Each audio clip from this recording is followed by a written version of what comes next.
Well, it's a good evening from the studios in Brisbane here. So, been some fun and frivolity this afternoon with a tree snake and a blue-tongued lizard coming into the radio station studios.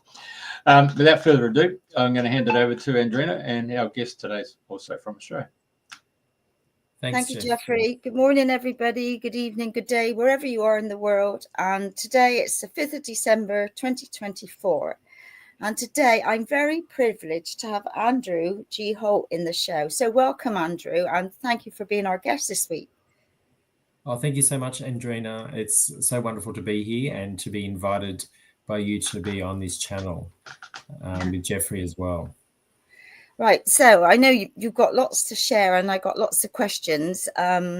So let's just say that you're an author. I know, how many books have you written now? There's 7, I think there's. Yes, 7. Right. Okay. 7 books. So you're an author of many books, international traveler. You've been an educator for over 30 years and you're doing a wonderful job of creating space for children and also giving them tools to help them bring about their dreams and visions. So you've set up, you've created Wise Kids Quest and also the Shooting Star movement. So let's start at the very beginning. I've had the privilege to share the Egypt trip with you, which was one hell of a trip, as most of you know. Oh, it was amazing, wasn't it? Oh my gosh, what a ride that was. God, there was no stop button, was there? Anyway, so start at the very beginning, because I know you're Australian. Tell us, along the way, how you've come to be doing all of this beautiful work for the children. Yeah, I guess I'll start right back at the beginning. We grew up in the country, northwest of Canberra, a place called Young, and my grandparents had a farm, and I was on there on weekend, a sheep farm with 2,000 sheep, about 40 head of cattle. And I used to spend a lot of my weekends out there with creative play. And, as I got a bit older, I would support the work on the farm that needed to be done. And playing with my cousins. So it was a beautiful childhood. And then I really was curious to investigate the world. And I went to a country university, and part of that program, my 3rd year, I went to Indonesia to experience teaching English as a foreign language. And then I had the curious and love of learning from different cultures that first was awoken to me, my first culture of Indonesians. And then, fast forward a little bit later, I became a teacher as an ESL Indonesian teacher in Canberra, the capital of Australia. And then after 3 years, I then decided to go overseas and worked in the UK, in Leeds and in London particularly, and a little bit in Scotland, where I worked with children from many different backgrounds as well. From there, I went back to Australia and ended up in the Kimberley, working on a remote community in the top of northern Western Australia, the most northern place. And I was there for 3 years. And those kids really taught me to keep it real, because they had a little bit more agency, and they'd like, hey, this guy's boring. I'm not going to come to his class. And then, that's a great map to have. The top of, you can see, for those people who have the visuals, up the top is Kununurra of Western Australia. I'm not sure if you can zoom into the Kimberley area. And just north of Kununurra is a little place called Wyndham of 800 people. Amazing place, a great culture, and I learned a lot during my time there. Yes, there it is. I was 4-wheel driving, camping, and keep it real. So they taught me to keep it real, and I made it as real as possible for kids to have this love of learning. Yes, the big crocodile, that's the big crocodile in the main street. There is definitely crocodiles. You would not go anywhere near the water, though we do go fishing. But that's the lookout from the 5 Rivers lookout that run into the Gulf there from above Wyndham.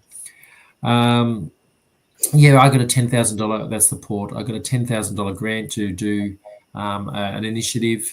That's the famous boab trees in the Kimberley region.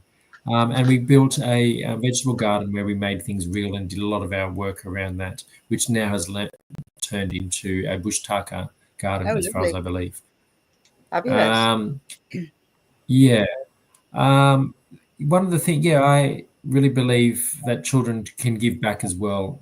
So I had a grade 6, 7 class there in the primary school, and we built a memorial place because I was a Catholic school at the time, and well, it still is a Catholic school, but I was working there, and the kids built a memorial for many people who have passed away, which can be quite frequent in those communities. Yeah, so that was and we had a grandfather come and build all that with the kids, and that was really good. And I just had a beautiful, I'm jumping all around, but I tried to make it as real as possible for the kids. And a good testimonial to that is just recently, a couple of ex-students who are now 34, this is 20 years ago, they've contacted me and said, thank you, you're the best teacher we've ever had. So it's like, oh, wow, what made me the good teacher? And I think it was what they taught me, keep it real. So from there, I went to Darwin, and I had gifted and talented kids, and I got them to run a small business, as part of which I continued to do from the vegetable garden back in Wyndham. I got them. We grew so many things. We started to sell it back to the shop, the only shop in town. So it was an amazing time. And then through my time up there in Darwin, I'm doing a similar sort of thing with working with kids where they ran small businesses, and just see how that empowered them and how they became resilient to the ride. And that inspired me to what I do now, is run Wise Kids Quest with children, which where children come, they make a staff of a symbol of their leadership, and they go, they have a vision, and they go and investigate what their strengths are. If you're going to go on a quest to rule over your kingdom or queendom with your staff in one hand, your vision in the other, what are your strengths? And you can dive deep into your strengths and how you're going to use them. And so I have a fun introductory day, which children experience that, and a few games, and then we invite them to go on an 8-week quest where they manifest that dream and then present it. And they may not have finished that. They put steps in place, and we touch base each week. Then they just present where they are on their journey, because some goals take more than 8 weeks, and there's a lot of learning in that. So it's the learning of that process, and I insert what I've learned over the time, mindfulness tools, and I'm studying positive psychology and wellbeing at the moment, which sort of relates a lot to what I do. So I integrate those tools for what I've learned for that journey, so they become wise, and I question their journey and give them space to grow. So that's one aspect of what I do. It is merging into an online course, so I can access more people from around the world, and some training, so people can have the module and how to run it themselves in their local areas. Fabulous. What was the very first book that you wrote? The very first book that I wrote, after I was in Darwin, I had a break, and I went of teaching, and I studied kinesiology and became a kinesiologist for a little while around Brisbane. And then during that time, I realized how stressed all the schools were. I relief taught in over 200 schools, and I was getting into mindfulness and yoga, and as part of my journey. And then I went to India, and it was a combination of studying that, understanding, and also learning Reiki at the time, the energy. I wanted to really understand and share that psychology of the chakra system mixed with modern psychology and well-being on how to have wise kids.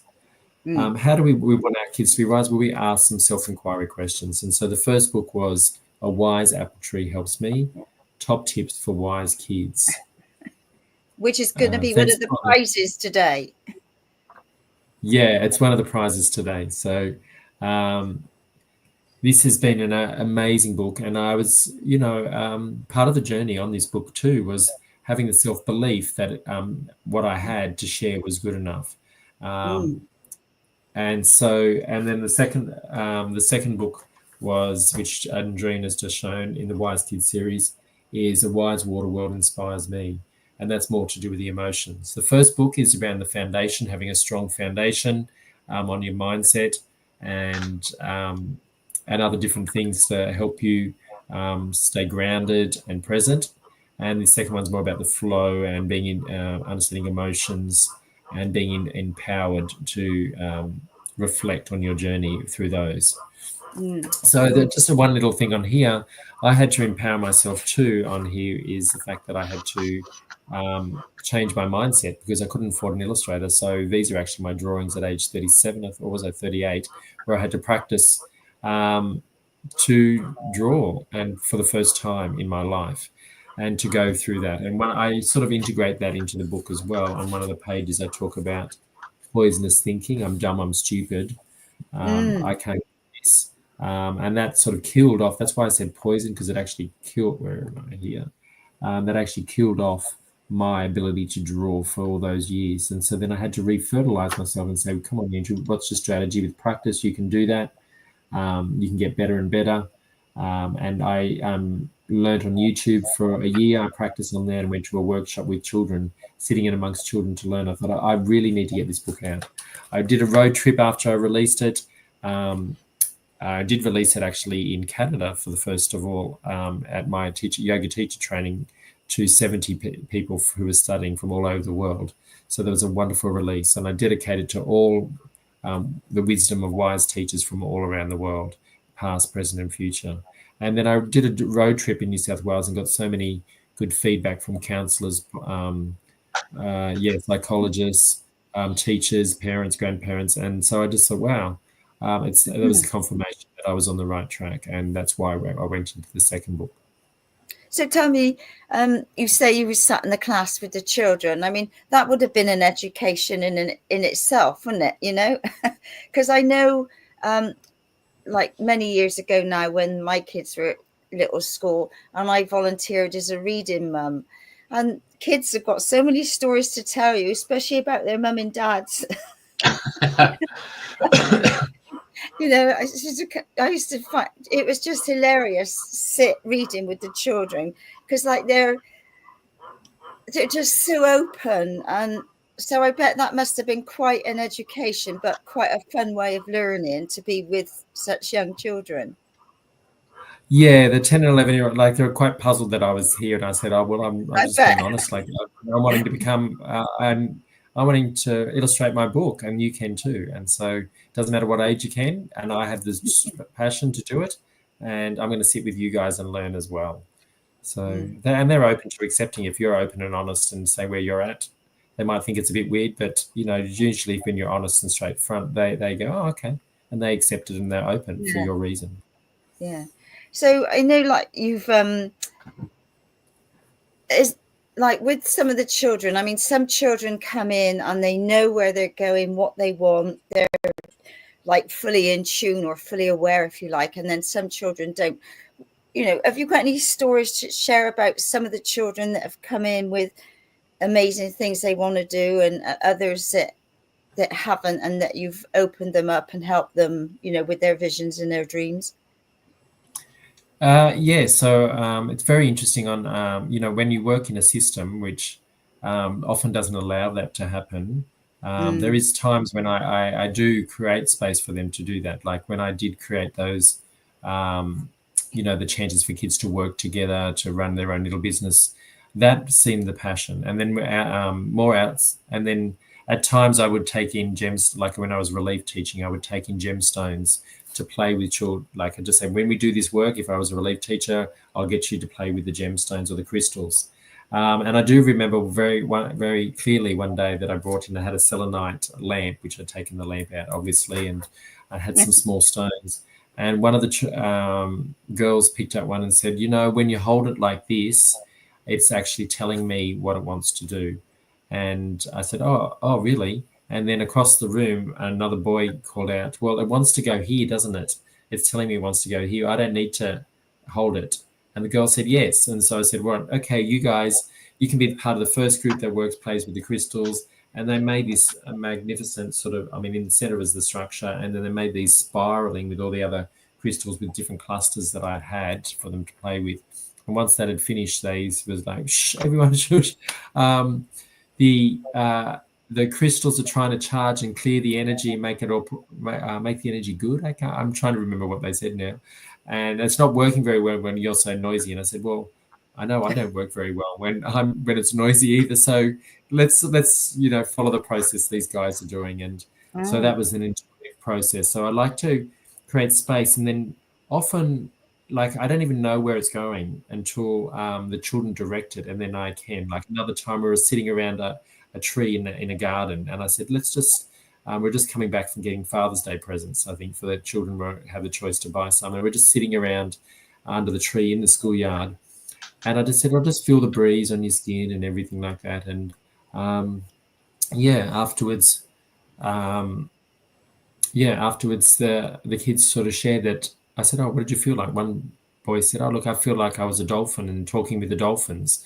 I said, what did that sound like? So it's just asking questions. What did that sound like? And someone else said, oh, I was a whale. I was like, okay, how does it go? Like thinking of Nemo, does it go, hello? Like that. And so I just play along. And then all the rest of the kids sort of jumped in, and we were all singing sort of all these, making these animal noises from whatever the creature that they felt, or they joined in. And it wasn't until I went home, and that night there was a full moon, and it was in Pisces, I think it was. And I just thought, oh, wow, interesting. I just find out these interesting things. Who knows whether these children are like, this is my other side of me, just thinking, who knows, did they tap into something just with the energies of the time, and they were just playing through that, or were they doing some sort of activation unknowingly or intuitively? Who knows? So I'm just open to creating space. And that's, when I do that, I was also on an Indigenous community with crystals, and kids did similar sort of things with those, the opportunity to play. I call it play.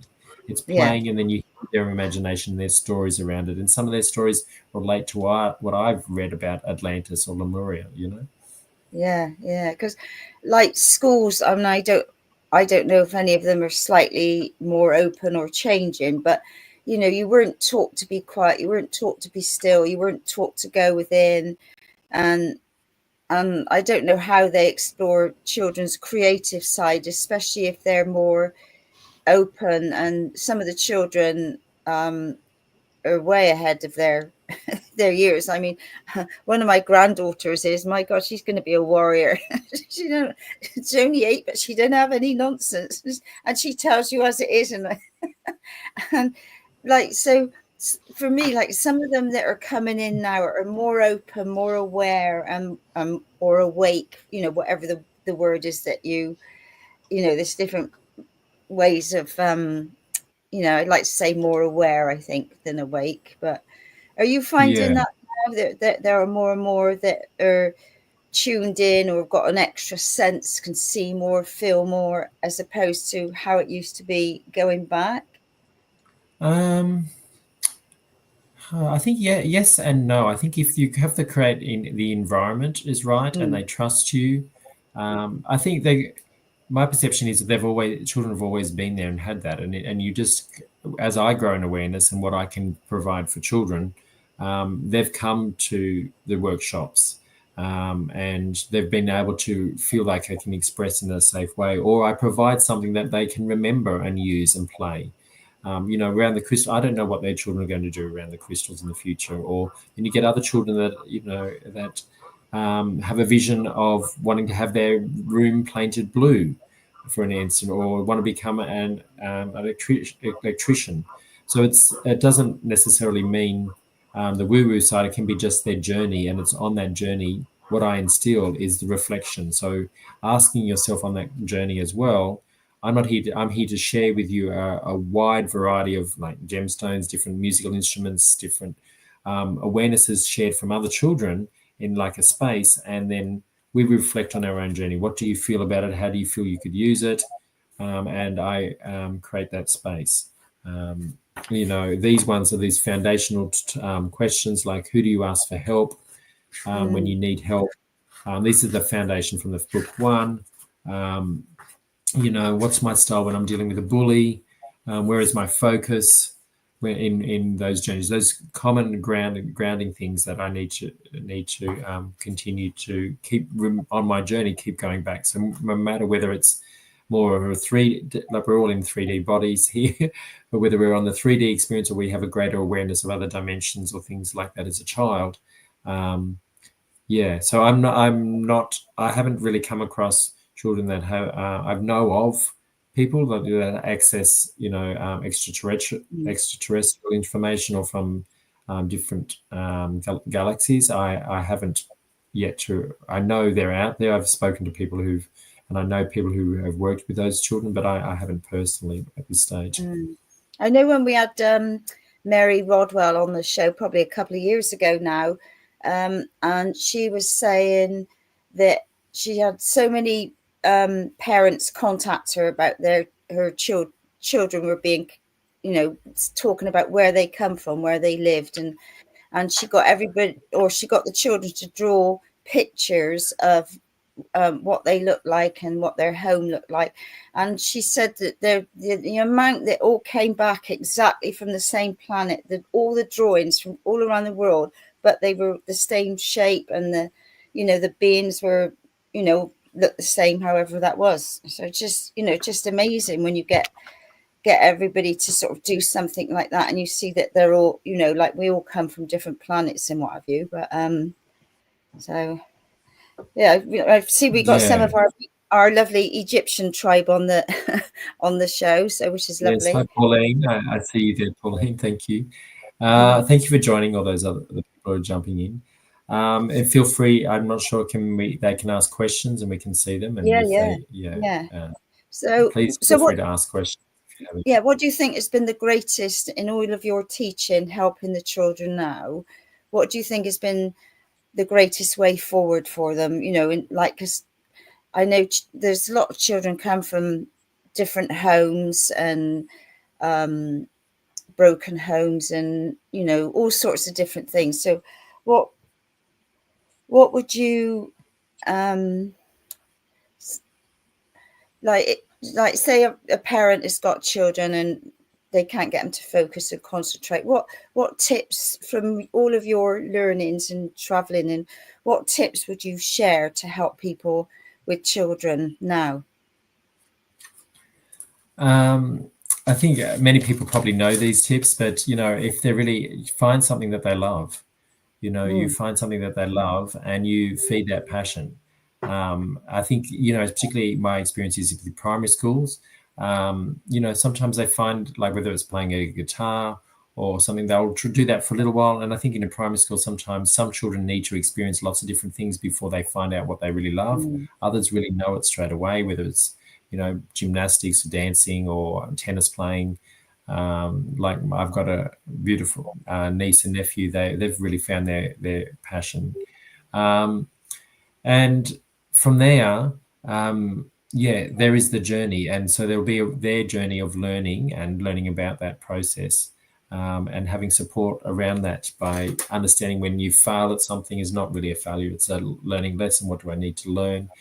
But just supporting them on that journey of what they wanted, what their love is, I think, and also just before them becoming wise on that journey, is to reflect. And that's what my books in the Wise Kids series, to have wise kids, just as we as adults, we reflect on our experience. So that's one of those, the strong message that I feel like overrides everything, is to follow what they love, and you mentor them into that.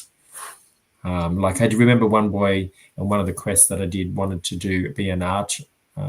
He was 9, I think, and he wanted to do archery, and he thought he could just learn off YouTube. And one of his steps on that 8-week journey was he had to call up the local archery club and inquire about what he could learn. And he procrastinated for a week, and we realized that he was too scared to call on the phone, and he wanted his mum to do it.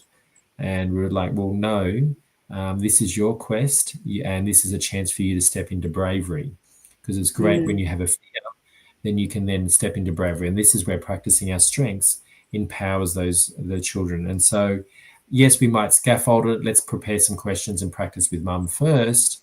And then, but it's your quest, so you call and then do that. And so that was a great learning lesson to mum as well. Mum and dad reflected afterwards, and they said, you know what, we really learnt on the quest to just step back a little bit and allow our children to make the mistake, and then the learning is stronger for them. Or to allow them to build the courage to do that and become resilient in that process. So he was able to go on that journey of calling up and being brave, and to speak to the people and organise what was the next thing for him. So that's just an example of how you can just support your children by following their interests, but not just give it to them. Let them, they're the ones that are doing it. So to get them to step into the responsibility of owning that journey with support and a lot of love and, care. Mm. Lovely. Have you had any, do the children want to write their own books, do you find, when they're young? Is that?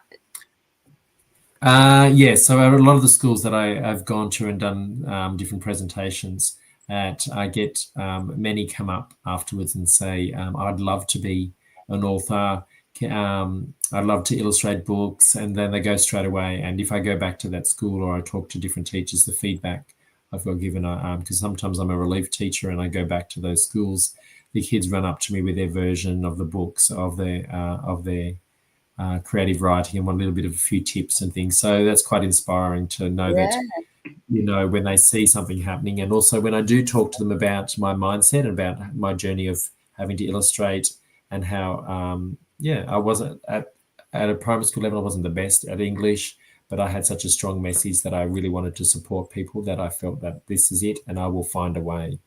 Yeah, well, you're certainly doing that, eh? And then that encourages children to find a way as well. If they can see someone else do it, they can find a way too. And that's where we become models. And that's the other tip I would probably mention is many parents say, how can I support children and to help them be their best? Well, you be the best version of you too. And so when you're modeling something, you find your passion, or you just show and model to the children how you go against finding and sharing that as well. And even just being honest that I found this really hard for me, but this is what I did to get over it, or this is what I might need to do in the future. I'm still learning too. So that's what's really humbled me in teaching, is said, look, I'm your teacher. Well, in a classroom situation, anyhow, in the system, I get children when I'm full-time teaching now to write me a report at the end of the school year, because it's like, well, I'm writing you a report wanting you to be the best version of you, and I'm your, I want to be the best version of me, so I need some feedback to help me. It really helped me in my younger years, and I started that when I was doing in the Wyndham, where I was in Western Australia with the children there, Indigenous kids. And for the younger kids, it can be oral, it can be colouring in little face emojis, and the older kids can lend more into the writing. Yeah. So I know you said you're going to be doing an online course. Is this for children or children and adults, or anybody, any age? Well, that's the transition of the Wise Kids Quest. It's going into an online course so I can access more people. I have had questions. I've had many many parents say, oh, I'd love to do this quest as well, because it's really a similar sort of thing, except we're just practicing the tools when we're younger. And often that's why I'm doing it, because I never had those tools in a way that I could follow my passion or discover my passion and try and do that. It sort of stumbled into working with children, and it was like, I love working and I love learning, and I love my own journey of learning, expanded into all these different alternate things in life. And I just like to provide that opportunity for children as well. And so the course, I think it will evolve. I'm studying at the moment positive psychology and wellbeing. So the course will I'm looking to evolve that next year in 2025 to be released around, let me put a date, September next year in 2025. Right. What was it? So that's books 1 and 2. Have you got your other books you'd like to share a bit about as well? Yeah. So before I go on to that, the third book in this I will be completing next year and be released around the middle of the next year, or around sometime next year at this. Yeah. So there'll be the 10-year anniversary since the first one was done, and it's a wise. Wow. It's a wise son empowers me. It's about being empowered on your journey. How to stay in my power or not lose my power, and on your journey. So that's what's coming up next year as well. So busy doing the diploma, finishing off this, and merging this, the Wise Kids Quest to an online course as well. But yes, going over to this Other couple of books that I have. This first one that I've just shared, the Wise Kid series, is about being reflecting on your experience. The next one, which is really important to children these days, is from the Shooting Star. It's how I run my classrooms or working with children. It's about being seen and acknowledged for the gifts that you're sharing, or we catch you doing that. So, for example, what qualities do we want our children to have? We want them to be kind, helpful, resilient, persistent, show good teamwork and leadership. So, and be organized, just a few qualities. And so what I do, I just bring this very simple kind act, which I've incorporated into the book. I said, oh my gosh, I love how you just helped your friend when they fell over, or you helped them with their homework. Or I love how you were so kind and went and just had a conversation with your friend when they were upset. So, and then I will give them a shooting star. So Andrena, sorry, tongue tied. Don't worry. I'm going to say I would give you a shooting star, Andrena, for your persistence and resilience on the, on the Egypt trip when I knew you were ill, and I was with you on that balloon ride, and that was amazing that you had that resilience. I know you weren't 100% by far, but you got there, and I'm so proud of you. So I would give you a shooting star for being resilient and persistent. Thank you very much. And how you would perceive that, you would grab that in your hand and you would put it in your heart, and that's what I explained to the children. That's where our good memories remain. When I first did it, some of the children said, I don't want to put it in my heart. I said, well, what do you want to do with it then? And they go, well, I want to eat mine. Oh. And so that'd be kids. And so they eat them, and it's like, well, so long as it goes inside. Though I did have one cheeky 5-year-old tell me he didn't want to do any of those, and I'm like, okay, he's got that. You know how some of them have that cheeky little look, and they're going to tell you something, and there's like, well, I'm going to put mine up my bum, and I was like, oh, okay. He was wanting the don't be so silly sort of response, and I said, mate, look, if that's where you want to put it. Well, you go straight ahead. It's not where I'm going to put my shooting star. So we just had a bit of a giggle and a laugh about that. Yeah. But you never know what children are going to say. That was a 5-year-old. No, that's right. Yeah. What would they come with next? So, but coming back to the shooting star method, or what I do, this is not where the power lies. The power, I'm modeling what I want to see. So when I see someone being organized or resilient, I had a boy throw a 6-year-old, I think, might have thrown the chair and then ran out of the classroom. Something upset him. I can't remember exactly what it was now, but then he was able to come back in the classroom and said, hey, Mr. Holt, they called me Mr. Andrew at that place. Mr. Andrew, I'm bouncing back. Hey. And I said, yes, you are. You may come back in the classroom, but mate, remember those few tools that we practice? Maybe you should try that next time. Remember, in our corner, we can do the tracing around for the breathing, or we can rip up a bit of paper. So, but I'm really glad. So instead of saying, oh, you shouldn't have done this and blah, blah, blah, which I have been guilty of in the past, that's creating guilt within the child as well, and shame. So this, at least the shooting star gave them the tool to come back and say, look, I am bouncing back. And I acknowledge that with him. Yes, you are. Here's a shooting star for bouncing back, which is resilience. Go and get one and put in your little collectibles. So they do have little collectible shooting stars. So that I'm just, yes, so the power happens, I was going to say, is when I say I get the children involved. I'm modeling, so they're getting a filing, a memory of what they're actually seeing, different examples, and then they can call it out more. So they put their hand up and say, I want to give a shooting star to Jack because he passed the ball in soccer, and that's good teamwork, isn't it? Or, and I did actually, I send them home to little packs home to the parents, and I get them to come back as reporters as part of their sort of school homework. And I remember a couple of parents have been in tears because their 8 or 9-year-olds have acknowledged them for different strengths. So it is really powerful. We all love to be seen and acknowledged, no matter what age. And this book is, a simple technique, simple for sharing, helping parenting as well as classroom teachers to share the whole, it's shifting energy, basically, just shifting it from more of a negative mindset to creating positive environments. And it's changed my whole teaching around. The kids love it. They get involved, particularly their younger ones, the 5, 6, 7, 8-year-olds. The older ones, you can play with them as well with it because they love being acknowledged. Mm. And what's really special about this book is that I've dedicated it to grandmothers, because the grandmother comes and helps the girl in the book, and shares a journey with her granddaughter. And also I have 18 children in here from all over the world. I've got a girl from the UK. Yes, a girl from the UK. She did the last picture on the end. Jess Flower, she was 13 years old when this was, I think, released. I think she must be a teenager. She's actually got an Instagram account with all her artwork in here.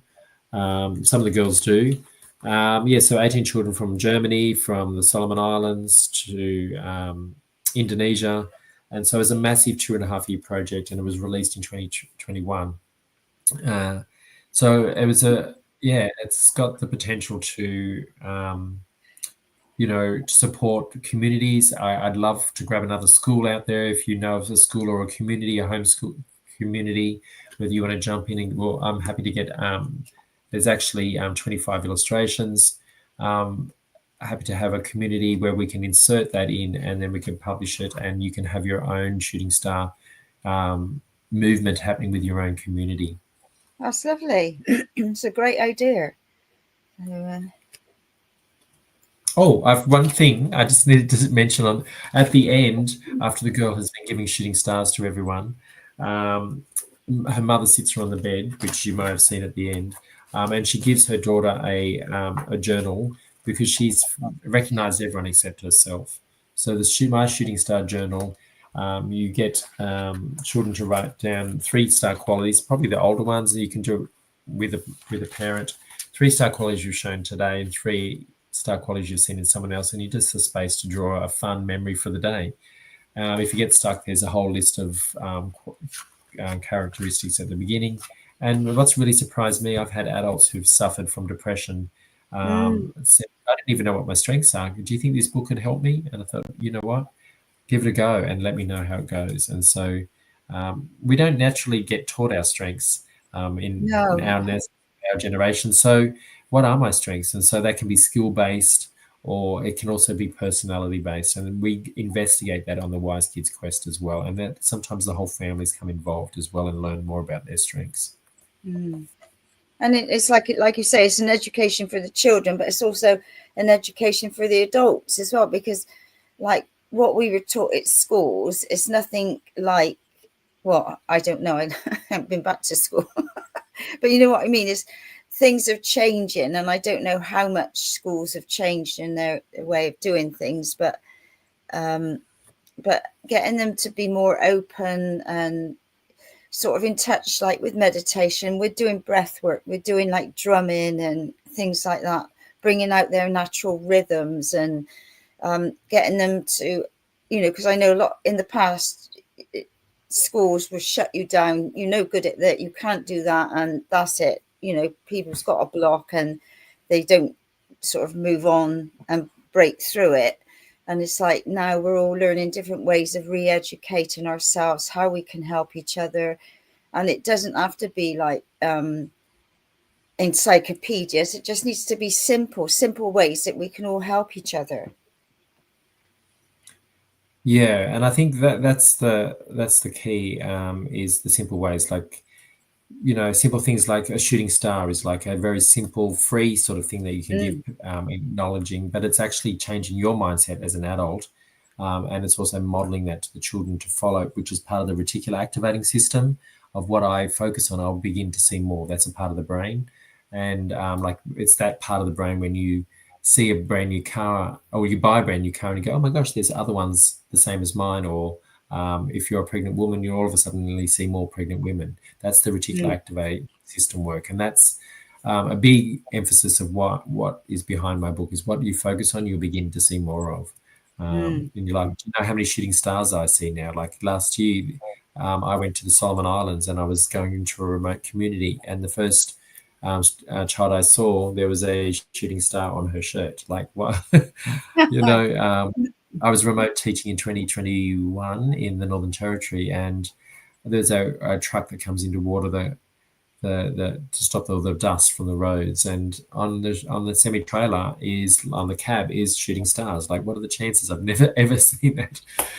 So I'm sorry, I forgot what your question was again, Andre. Oh, about the schools. Yeah. Yeah, I don't know what the question was now. Anyway, I was just because I was thinking you wore a shooting star T-shirt in Egypt, didn't you? Yes, I did at one stage. Yeah. So I feel like it would be low.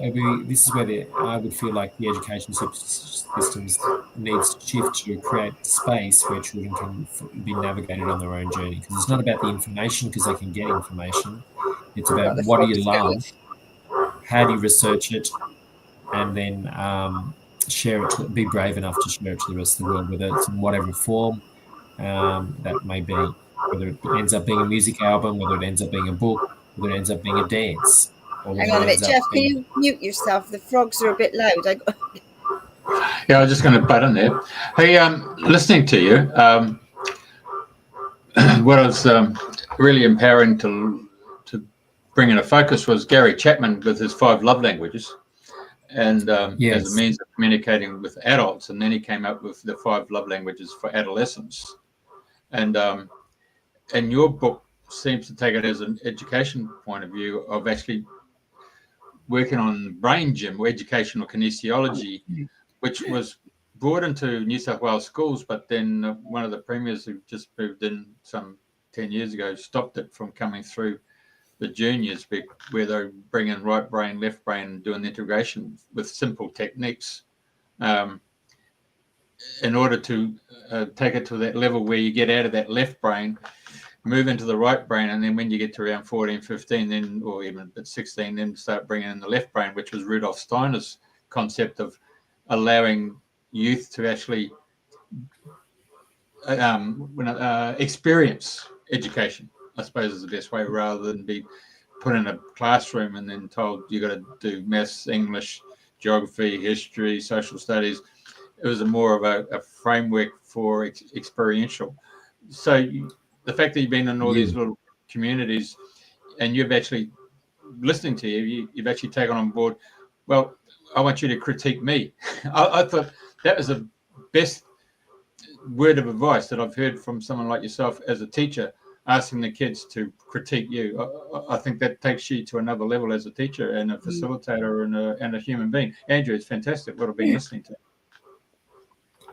Yeah, and I guess I see we're both on a journey. Like, just because I'm in an older body doesn't mean I've just had a few more runs on the board, but it doesn't necessarily mean I know more than what you bring into the classroom. And whether that comes from, whether they're 5 or 10 or 12, whether that comes from their learned experience, from their modeling from their parents, or whether it even comes from a past life, it doesn't really worry me. I'm just here to create space for them to find those gifts and to share.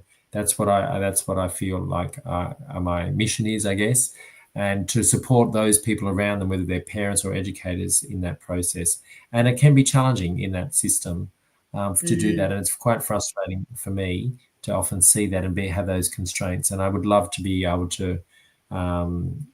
There are pockets of, there's homeschooling families doing it. There's the Steiner education, and which I haven't really studied, but I am aware of, and Montessori, and they've got both benefits as well in more the experiential experience. And I think that's what my journey has been, through my experience and through allowing children through an experience to become wise to their journey, as wise as we can reflect on them and learn on that. Well, and also, sorry. The Anastasia, the Ringing Cedars, and her education of those 10 books relates to the fact of those young kids at 9, 10, 11, 12, they would come in and it was completely alternative in its whole approach to life.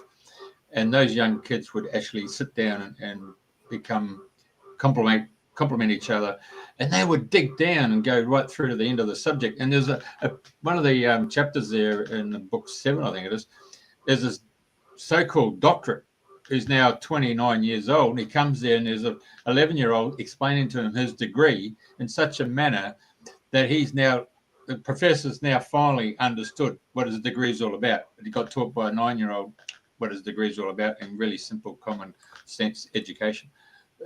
There's little pockets of it, and I'm listening to you and I'm thinking, Australia's just got a really gem by having you, and I really appreciate you coming on the show today. Fantastic. Yeah, I guess my question is, how do I expand that space so I can support the youth to what I'm doing?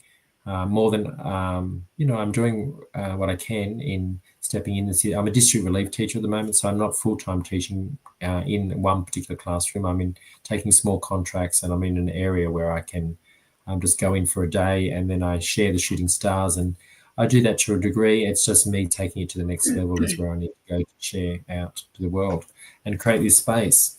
One of the other jumping in, one of the other wisdoms that I've learned is after living on remote communities and living in bush, you get really close to nature, and nature talks. The elders, I always had a bird that came quite frequently when I go for my morning walks. I said, "Oh, I see this bird," and one of the elders said, "Just sit with it and just see what the message is for you, because they're there for a reason." And so I've always felt that as well, and more so as I get older and spend time in nature. And that's what led to me releasing last year in 2023. Yes, was this book called The Nature Talks. So that's just a selection of. It's another reflection, can be for students of it and also for adults. It's a selection of photos that I've taken when I've been teaching remote and also in Queensland of different pictures, and then you get a chance to reflect on what you feel like. For example, this one's fire.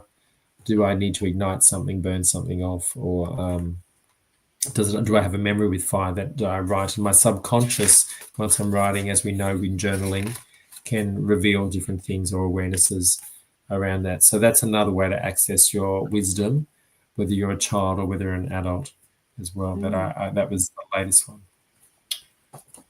Oh, that's lovely, especially with all the colour pictures, eh? And credit to you for taking the pictures. Yeah, thank you. It's part of my process of being really present. I go and I look at something and I feel like nature speaks to me.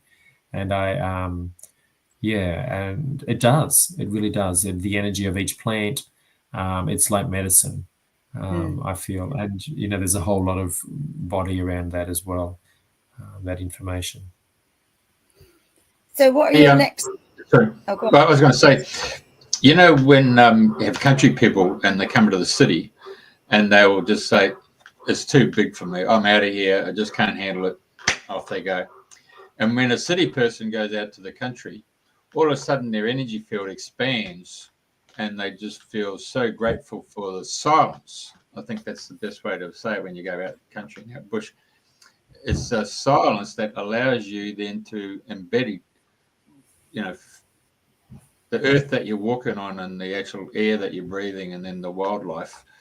There's something to be said by being in the bush, because our mate Trevor would actually say that the Aborigines knew when someone come on their land, and that land might be 200 or 300 kilometres away, but they knew because their auric field was such that they could expand it right out, so they actually knew what was going on their property. And of course, when you come into the city, you don't actually expand your energy, because you might be in a cluster housing, you might be in units, and in the city environment, you actually condense your energy field. You don't really spread your light. So there's something to be said for your getting out there as a relief teacher or a locum, traveling around the whole country and just seeding all those different areas. I think what you're doing is in the right place at the right time, brother. Yeah, I thank you. Yeah, well, I'm still here for a reason. There's got to be, a reason why I'm still doing this at the moment. Yeah, and I do enjoy the variety and going in and just tapping in where I can.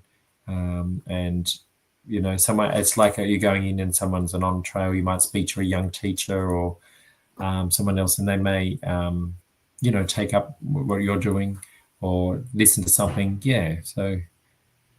The thing is, you've got the opportunity to travel around, whereas a lot of teachers, they're in that school for years, aren't they? They don't go anywhere. Where, like you say, you're planting stars all over the place.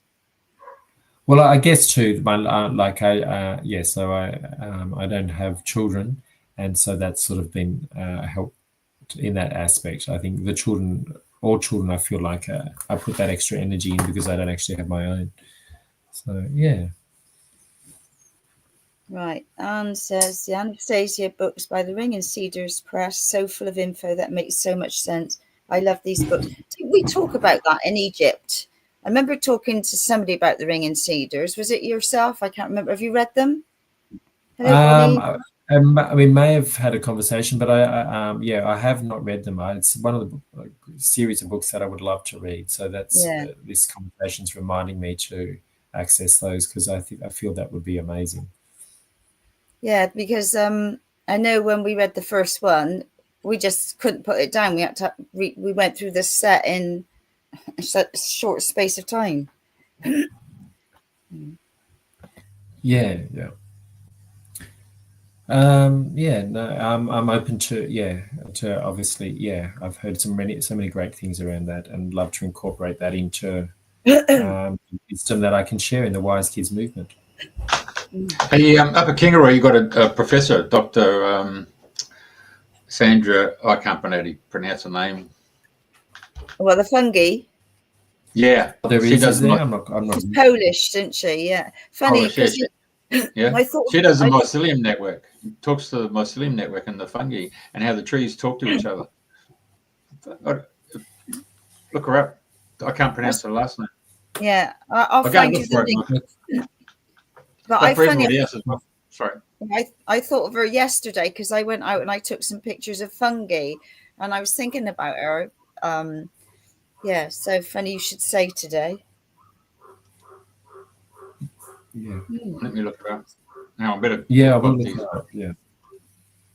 Right. So with you, because you've got like two movements, haven't you? You've got the shooting stars and your wise kids quest. So is this like an online that people can join, or how does it work? Well, I guess the whole thing that it's evolving to is all my books and all my courses. The overarching thing is called the Wise Kids Movement, because one we've got 4 parts, I guess. One is reflecting on your experience through the Wise Kids series. 2 is being seen and acknowledged and heard in encouraging that for children to do that. And 3 is going on the quest to practice those skills, to embed those into a chosen quest. And 4 is also getting support by nature on the way. So, and having the wisdom of all those on the journey. So the shooting star movement is within that, the Wise Kids. It's a movement of just a simple technique of sharing a shooting star and receiving it and training the children to do that and training us to model that. So where do you think you're gonna go from here? Because I mean, obviously you're doing amazing work. You're helping the kids, and like you say, you're even helping adults as well. So, you know what you're doing is touching many lives. So, and I know you'd like to expand further, but is there anything that you'd like to particularly really tune into now with all what you've learned and experienced? I feel the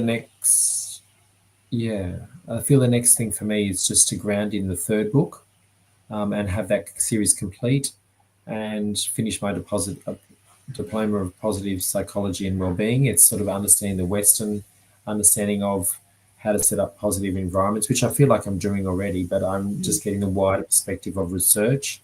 So that's what's in my space at the moment, and leading into how I can share that further after that's completed.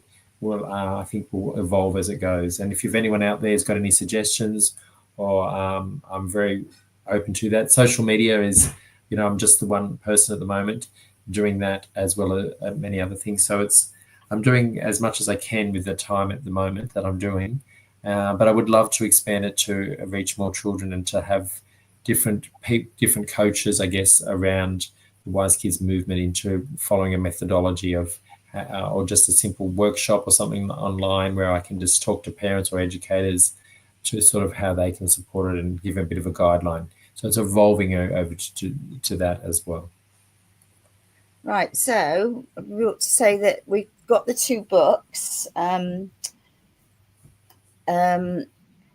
as prizes today. So we've never done this before, so this is a new experience for us. So, right, what video callers need to have camera and microphone and be online to access Google Chrome or Firefox, and we will give you the URL link when given the 2 questions. Right. Right. So I don't know if the people that are listening, if you've got that, if you, right, have you got, where's the link? I'll go to the first question. Oh, right. Oh, yeah.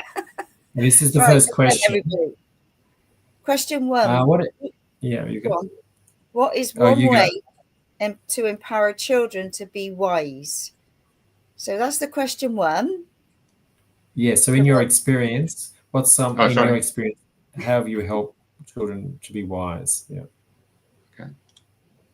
And then question 2, who would you give a shooting star to and why? So food for thought here, folks. So if you'd like to win one of these books, next step, Jeffrey? Click. There's the URL. So is that coming up on, because it's a bit different doing it this way. So can people see this link and click on it? If they click that link, then they'll come in and they'll have to put in what you guys had to do today. Yeah. Right. If they've not, if they're not techo.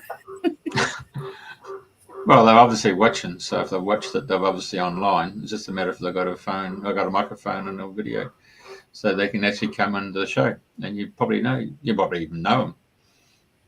Possibly. So if anybody wants to click on that link now, and they've got a question, an answer to question 1 or question 2.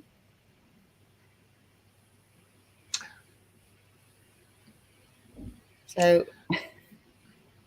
what I'll do is I'll just put the StreamYard one and make it bigger, by being on its own site. Okay. All right. Okay. Let's have a look. Well, this is food for thought. If people offer a book or a gift in the future. Okay, everybody, click on that link. And in the meantime, I've just had a quick look onto the Facebook Live. That link now. Oh. And I've got a question. Someone from Sandra has said, now that you have experienced Egypt, will you create a child book with your travels? Yeah. So thank you, Sandra, for asking that question. Sandra, another Egyptian sister who I travelled with. Yes, that was intended as well. I think once I'm still processing being in Egypt and going through these school holidays. Yes, definitely. Once these school holidays are coming up in Australia in a week's time for Queenslanders, then I'll be able to sit through it a little bit more. And I feel like once I sit through, I'll get. I felt while I was there was a strong indication that a book will come from that. And I feel like that is true. So yes, there will be one, and we'll see how that evolves in the next year. We look forward to that one.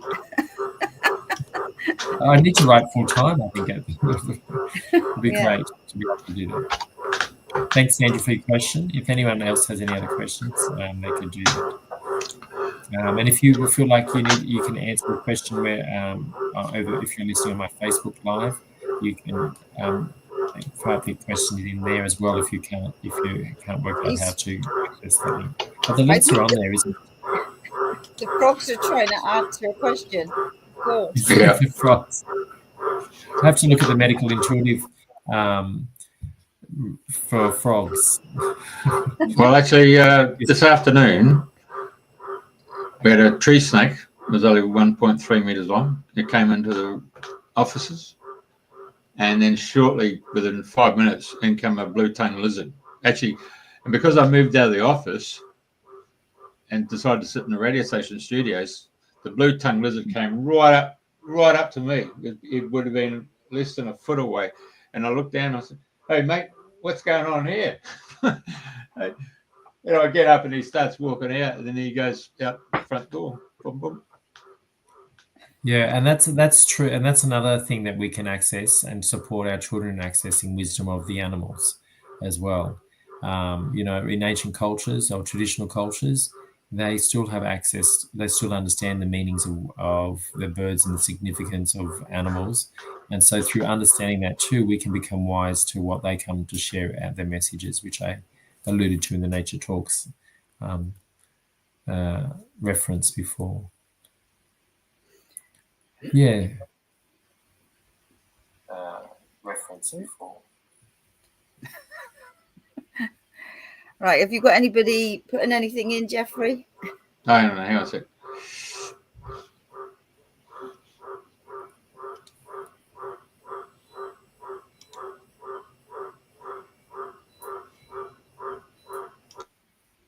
Thanks, Sandra. I can see you doing like caricatures, the comic faces of us in Egypt. Right. Right. So has anybody got the answer to question 1? Go on. What is one way to empower children to be wise, in your experience, or even as when you were a child, just reflect back onto what empowered you as a child? What was the inspiration that you found to be helping you to be wise to an experience, or wise to you growing up? Could also be another way to look at the question. And then who would you give a shooting star to? So someone in your life that you want to acknowledge and recognize that's inspired you, that maybe a grandparent, or it could be your child, it could be a neighbor that has done something, whether it's kind, helpful, and resilient, or persisted at something to achieve something that they really wanted to, that inspired you, that you just want to acknowledge them. So that's a couple of questions that you can, if you would love, I'd love for you to answer and share below. That would be great. Or you can tap into the link. That link is the radio88.com? You're muted, Jeff. No, they just need to be, if they're watching the show, they're watching it obviously on a Google Chrome URL or browser, beg your pardon, or they're using Firefox as a browser. If they're on their laptops or their mobile phones, they can just go into one of those 2 URLs, and they can just punch in that https streamyard.com and then the code there. Boom, boom, and they just come in and put their name. So it'd be interesting to see if anybody does that for future reference, or would it be better for people to private message their answers and then you pick one afterwards? Yeah, that's fine. If people want to private message their answers, and maybe within the first 24 hours of this, I will collate them all and just pull a name out of a hat, and I can contact people that way. Yep. There you go. Having a go. That's what life's all about, isn't it? Yeah, that's true. Yeah. Like we said, we've not done this before, so it's all experience, eh? Yeah. Yeah, for sure. All right. Yeah, so where are we going to go with this topic now? So you're over in Kingaroy. You're doing relief work. You're going to Nanango the first Saturday in the month to the markets? Yes. Yeah, this Saturday I'm at the markets, and so they have a market once a month. It's the largest inland market where they have probably over 300 different stalls. Wow. At the showground at Nanango. And then next week, Wednesday, I'm looking at going on the Sunshine Coast at Yamundi markets. So I'll be at the Yamundi markets there on the Saturday. Let me just have a look at my calendar. Wednesday the 18th. And then Saturday the 21st, I'm likely to be at, so I'm just looking at my calendar. I'm likely to be at Pomona before I going to visit family in New South Wales. Lovely. Okay, well, we'll I don't think there's anything else to share. It's been an absolute delight having you on the show and seeing you again, Andrew. It really has. And I love what you're doing. I love your books. You're a wonderful inspiration. So thank you, thank you, thank you. And keep on doing the amazing work that you're doing. Thank you so much. I think a lot of my work is, and after going to Egypt too, is bringing, I feel like going to different ancient sites and bringing the ancient wisdom into a modern context and to put them into story format with the wisdom into the children. So I think that's where we'll be moving on to into the future, and also maybe including some of my energy work that I do, the intuitive energy healing, which is evolved from Reiki and studying medical intuition from Jean Sheehan from Millennium Education on the Sunshine Coast. So she's been quite an influence in my journey of that process as well. So I look forward to sharing on that aspect as well, and also us and children to be involved in their own understanding of healing as well, making them aware that we are all healers, in whether it's energetic healing or whether it's our teachings of our experience will be the medicine that is for someone else to learn from. Fabulous. Well, thank you for being our guest this week. It's been lovely to see you, and keep on dreaming the new dream. Yes, definitely. And thank you so much for inviting me on. And thank you, Jeffrey. It's lovely to meet you. Whereabouts are you in Australia? It'd be great to catch up sometime for a chat with Brisbane. you too as well. Brisbane. Okay. Springwood. Yeah, Springwood. Yeah, well, we've got the Daisy Hill State Forest. There's 10,000 hectares there. That's probably where the frogs are coming from. Okay. And on the other side is Springwood Conservation Park, which is 240 acres. So a lot of wildlife there. You know, I'm quite surprised in the mornings when I go for a walk. Everybody who's got a dog, you get to know the dog, the name of the dog. The dogs will come and they just want to lap up to get some of that, you know, hand treatment. You know, the old. They just love it, mate. And then, of course, the kookaburras, the crows, the murdering crows have got their patch, and then the kookaburras got their patch. The doves have got their patch. The water dragons have got their patch. And every now and then they'll release a koala in there, and then we get the swamp wallabies come through. So it's really quite interesting. And at the moment, we've got a swag of bloody white cockatoos. So... yeah, it's quite a menagerie there, but I find it rather strange that a lot of young kids come in with the earbud things, and they just listen to their music, and it just don't get me in that sense, because when you walk out in nature, you can hear all that. Oh, cicadas, man! We got the cicadas just going off. You know, it's just the sounds of Australian bush. You know. And what's really great is when we get the mist that comes down, because you get that thermos, and you walk and you'll see every tree and every branch and every shrub has got spider webs, and they are absolutely amazing. The designs. Sometimes I've just gone in and take photos of them. I had to go home, get the camera, come back, take photos of all these different designs of the spiders. And you know, when the sun rises up and comes through the bush, they go there and they regurgitate it and take the web back into their bodies. I wasn't aware of that, and it was brought to my attention. It was really amazing, you know. Wow. Yeah, and the beauty of that, and then to take it to the next level, is to ask, what's the message for me? What are they? Whenever I see an animal, what's the message for me? You know, do I need to slow down? Do I need to laugh a little bit more? Do I,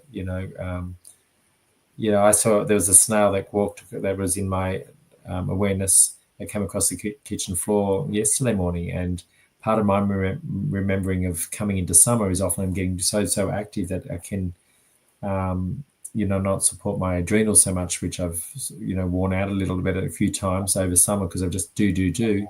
And just reminded me, just take a slower pace. You'll still go forward. That's the meaning it took for me. As you keep going forward, and just allow time in summer to rest as well. Well, last year I was walking out the street, and there was this two cockatoos, and they're up there by the transformer. And I said to this, whatever, stop doing that. If you don't stop, you're going to bloody kill yourself. Yeah. So of course I come back and it's dead on the ground. Boom, boom. Won't listen, eh? And then the other time I was in the office, and this bird, what do you call those? The black and white ones. Magpie. No, not the currow ones, not the magpies, the little one, butcher bird. So the butcher bird comes flying. I can see it actually. It's amazing. I just stopped and looked out the window. Came right over the roof of the other person on the other house on the other side of the road. Came right up to the window and started going. And I said, hang on a sec. I'll open up the front door. And you come in the office, hop on the chair, and you're going to chat. So I went out there, opened the door. I came back, sat in my office. He comes in, climbs up on top of the bloody chair, starts talking. And I go and get my phone and take a video of it and take a photo because no one's going to believe that. You know what I'm saying? Yeah. Mind you, we've had a kookaburra and a bloody butcher bird come into the bloody house, come into the kitchen there. There's a glass of water, a pad and paper, and these two birds came in and sat, stood there, either side of the water and the pad. And I'm looking at them and they're looking at me. I can't believe it. These guys were saying, write down the messages, mate. Come on, hello. But and then there was another time we were over at Stradbroke Island, and these girls came out with American bloody animal cards, tarot cards, and we're playing them out, and out come this card of the goanna. Yeah. So we said, oh, yeah, we'll just lay down. The next second, the goanna comes into your meditation. It's climbing a tree, gets right at the very top, and then it's looking out in the northwest direction. And then, boom, next second, I'm over there by the beach looking at the dolphins. And so I said to everybody there, come on, we've got to get in the car. We've got to go to this beach. We're going to meet the dolphins. I mean, yep. And we went there, and sure enough, we got there. Dolphins come right up. We could touch them. Bloody amazing, isn't it? Yeah, it is. Yeah, nature does talk. People wouldn't believe it, but here we are on the radio. It's saying it does work. You know, it does happen. Yeah, you can ask for a car park and get a car park. Well, that's only the beginning. That's kindergarten stuff, isn't it? You know. True. Yeah. And Andrena, must be getting. Do you have much nature over there, Andrena, at the moment, or they're all going into hibernation? Well, I've got on the farm here, I've got 4 horses, about a dozen sheep and a dozen goats and some chickens. So, we are the starlings. Well, we did. They come here about 5 o'clock. Well, earlier now it gets dark, but there don't seem to be so many birds about like there used to be. But then with all the different sprays and God knows what is happening, I'm not surprised, you know. Anyway. Yeah, so the New Forest is where we go to see lots of the ponies, the wild ponies. That's always lovely, and sometimes the deer. So, but yeah, not a lot around here. But there we go. Wonderful. Always nice to talk about animals. Yeah. Oh yeah, isn't it, Jess? Yeah. So yeah. Anyway, any more to say, Jeffrey?